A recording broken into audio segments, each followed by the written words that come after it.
তাদের অভাব অনটন লেগেই থাকে। যাদের আছে এই 4 বদ অভ্যাস। বলেছেন আচার্য চাণক্য। প্রাচীন ভারতের একজন মহান পণ্ডিত ছিলেন আচার্য চাণক্য। তিনি ছিলেন সর্বশাস্ত্রজ্ঞ, কূটনীতিজ্ঞ, অর্থনীতিবিদ ও দার্শনিক। যে কোনো বিষয়ের গভীরে গিয়ে পর্যালোচনা করতেন তিনি। জীবনকে বাস্তবতার নিরিখে পরিমাপ করতেন। চাণক্য তাঁর পড়াশোনা এবং অভিজ্ঞতার ভিত্তিতে যা কিছু জেনেছেন বা বুঝেছেন সেটাই তাঁর চাণক্য নীতিতে স্থান দিয়েছিলেন। শত বছর কেটে গেলেও আজও চাণক্য নীতির জনপ্রিয়তা কমেনি। চাণক্য নীতি অনুসারে যে ব্যক্তিদের অভ্যাস খুব খারাপ তারা তাদের জীবনে অনেক সমস্যার সম্মুখীন হন। এদের হাতে মোটেও টাকা থাকে না। জেনে নিন চাণক্যের মতে কোন ধরনের ব্যক্তিরা অর্থ সঞ্চয় করতে পারে না। নাম্বার 1, দেরিতে ঘুম থেকে ওঠা। চাণক্যের মতে যারা দেরি করে ঘুম থেকে ওঠেন তাদের কাছে টাকা পয়সা একেবারেই স্থায়ী হয় না, কারণ তারা দিনের অধিকাংশ সময় ঘুমিয়ে কাটান। ফলে ভবিষ্যতে তাদের অনেক সমস্যায় পড়তে হয়। মা লক্ষ্মীও এদের উপর রুষ্ট হন। নাম্বার 2, অলস মানুষ। কিছু মানুষ খুব অলস প্রকৃতির হয়। আচার্য চাণক্যের মতে অলস ব্যক্তিরা কখনোই ধনসম্পদ সঞ্চয় করতে পারে না। আলসেমির কারণে আর্থিক লাভের অনেক সুযোগও হারায় এই ব্যক্তিরা, যার কারণে ভবিষ্যতে নানা সমস্যায় পড়তে হয়। নাম্বার 3, খারাপ সঙ্গ। মানুষের সঙ্গ একজন ব্যক্তির জীবনে বিশেষ প্রভাব ফেলে। খারাপ সঙ্গ মানুষকে ভুল পথে চালিত করে। চাণক্যের মতে যাদের ভুল সঙ্গ আছে তারা জীবনে ভুল জায়গায় আটকে যায়।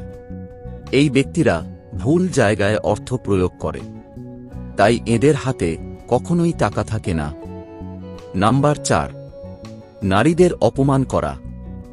চাণক্যের মতে যারা নারীদের অপমান করে তাদের হাতে কখনো টাকা পয়সা থাকে না, কারণ যে ব্যক্তি নারীদের অপমান করেন তার উপর দেবী লক্ষ্মী ক্রুদ্ধ হন। ফলে জীবনে অভাব অনটন দেখা দেয়। অভ্যাসের নিয়ন্ত্রণ নিজ হাতে নিন, জীবনের নিয়ন্ত্রণও চলে আসবে। জীবনকে পরিবর্তন করতে চাইলে অভ্যাসকে পরিবর্তন করুন। ভবিষ্যৎকে কখনোই পরিবর্তন করা যায় না, কিন্তু ইচ্ছা করলেই অভ্যাসগুলো পরিবর্তন করা সম্ভব। এবং এই পরিবর্তিত ভালো অভ্যাসগুলোই নিশ্চিতভাবে তোমার ভবিষ্যৎ পরিবর্তন করবে। নিজের জন্য এবং নিজের বর্তমান খারাপ অবস্থার জন্য সবসময় দুঃখ করা শুধুমাত্র শক্তি অপচয় নয়, বরং এটি আপনার সবচেয়ে খারাপ অভ্যাস। খারাপ অভ্যাসের পরিবর্তন জীবন পরিবর্তনের দিকে নিয়ে যায়। ভালো অভ্যাস তৈরি করলে সেই অভ্যাস একসময় মর্যাদায় পরিণত হয়। প্রথমে আমাদের অভ্যাস তৈরি করতে হবে, তারপর আমাদের অভ্যাস আমাদের তৈরি করবে। প্রেরণা হল যা আপনাকে কিছু শুরু করার শক্তি যোগায়, আর অভ্যাস হল যা আপনাকে কাজটি অবিরাম করে যাওয়ার শক্তি দেয়। প্রত্যেকের জীবনে তখনই পূর্ণতা পায় যখন দেখা যায় প্রত্যেকের জীবনেই দেখা যাবে ছোট ছোট পরিবর্তন শুরু হয়।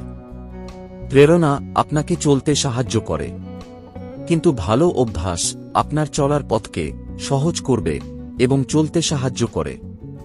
আজকের ভিডিওটি কেমন লাগল জানাবেন, এবং এই বিষয়ের সঙ্গে সামঞ্জস্য আপনার যদি আরও কোনো উক্তি জানা থাকে তবে কমেন্ট করে জানাবেন।